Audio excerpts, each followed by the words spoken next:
Mark Kimmitt on set with me. He's former Deputy Assistant Secretary of Defense, and Khalil Jahshan. He is the Executive Director of the Arab Center in Washington. Thanks both so much for being here. I'm going to start in the studio. Let's just get straight to a key issue of the Middle East, and we've spoken about this before. You know, Trump's plans for peace.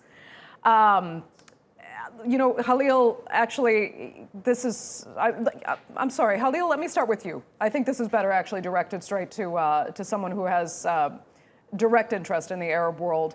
You know, for some in the Arab world, especially for Palestinians, it's been their worst nightmare, Trump's Middle East plan. For others, you know, not least the UAE and Israel, it's been a dream come true. So what's riding on this election in terms of Trump's so-called deal of the century? The answer, simply put, is a lot. Mind you, that the plan that the Trump administration unleashed earlier in the year is not necessarily the first so-called peace plan by the United States. It's probably, if my memory serves me correctly, it's like the 76th or 77th attempt since 1948. By the United States to try to resolve the Arab-Israeli conflict or the so-called Palestine question. It did rub the party that's most directly involved, the Palestinians, rubbed them the wrong way in the sense that they were not involved in consultation or in preparation. And number two, that it violated all the conventional wisdom that has been built around U.S. diplomacy for so many years, particularly the last 30 years of diplomatic efforts in the region. Mr. Trump comes in and says, my son-in-law is smarter than anybody else who preceded him in his job. He's read 21 books. I guess most of them haven't been colored as far as I could tell. And that if anybody could solve the problem, we will, and it will be in non-conventional ways, and that's what he has done. Instead of sitting down and working out these differences with the parties involved directly in this conflict, he declared war on one side and gave everything like Santa Claus to the other side. So it has been really anything but a peace plan. I think peace is much more distant today than it was in January 2020. Okay, Khalil Jahshan, thank you. I'm going to turn it back to Mark Kimmitt here. I mean, Trump's plan will probably go out the window if Joe Biden wins. I mean, is that going to be a good thing in your opinion? Well, first of all, I don't think it will. It is true, and Khalil is exactly right. This was an unconventional attempt by using his son-in-law to put together the deal of the century. But I'm reminded of what President Obama said about Cuba policy. When you've been trying the same thing for the last 50 years and it isn't working, try something different. And again, I don't take a position on this issue, but observers and analysts would say that he has accomplished more in the last 4 years than that last 75 set of negotiations. Those negotiations, those proximity talks, those face-to-face talks have really achieved nothing on either side. In this case, the Trump team would say, we've got two countries, now three, that have recognized Israel. We expect more will recognize Israel. And candidly, they are making progress. And I would be surprised that a President Biden would do something dramatic like try to reverse that or try to move the American embassy back to Tel Aviv. Okay, Khalil, if you want to respond, go ahead. If not, I want to move on to another. No, sure. Yeah, go ahead.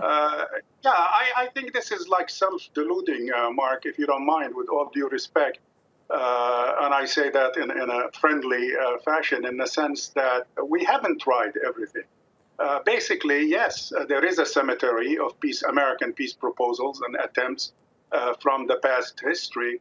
But that's due to a specific reason, which is Israel's refusal to compromise territorially with the Palestinians and deal directly with their counterparts in this conflict. This plan by Trump hasn't really achieved a lot of progress. Actually, the progress that has been achieved, which you referred to, the three countries that have signed normalization agreements with Israel, that's due to the past efforts by the administration and others to conventionally negotiate peace. So it wasn't achieved in a vacuum. But does it bring the Arab-Israeli conflict closer to peace, closer to a resolution, closer to serving U.S. national interests in the region? There are very few experts in this town who would agree that that's the case. Okay. Mark, quick response? I think the proof in the pudding will be to see if, in fact, President Biden tries to reverse anything. Okay. Yeah, we'll wait. I mean, we might know within the next day who will be making that decision in the White House. So let's find out. But we got to move on to another topic, regarding particularly the region. Very important. What is Turkey looking for in this election? Khalil, and post-election, what do you think, what kind of support will Turkey want from the United States in which areas, no matter who's elected? Well, definitely Turkey, like all other countries, friends and foes alike in the region, have its own agenda. Some aspects of that agenda are in harmony with our national interest as the United States. Some are doubtful. So the relationship has been somewhat shaky between Washington and Ankara lately because it has been reduced to a personal relationship between the two leaders instead of the traditional alliance, the conventional alliance through NATO that we have had with Turkey. It's that attraction that President Trump has had with populist leaders like Erdogan in the region.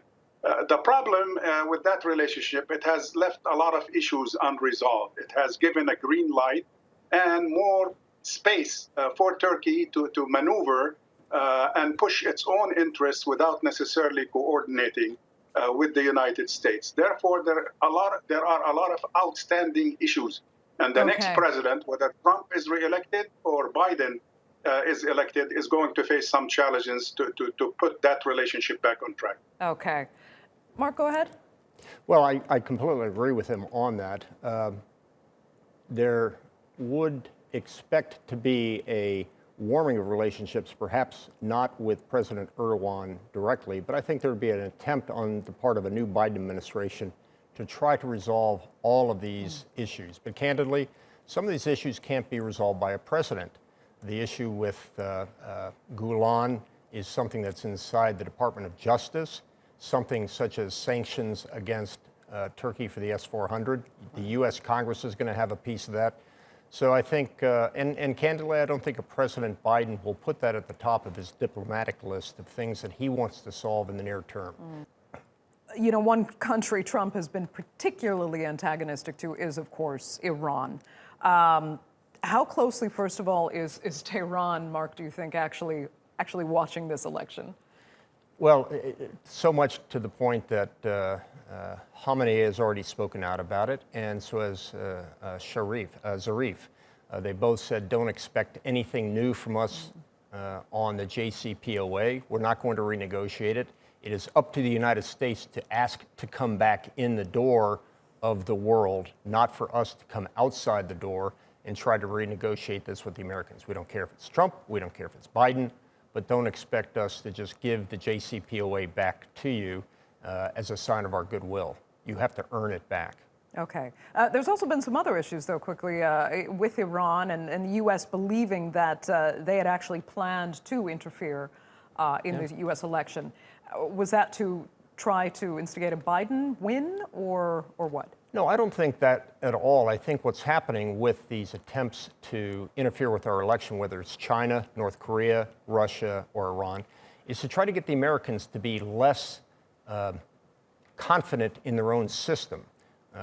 They want to make sure that the Americans sort of continue to have divisive attitudes towards each other, because if America is not speaking as a whole, then the United States is less able to act on the world stage. But I think we've seen some specific operations going against the Iranians recently on this issue. Right.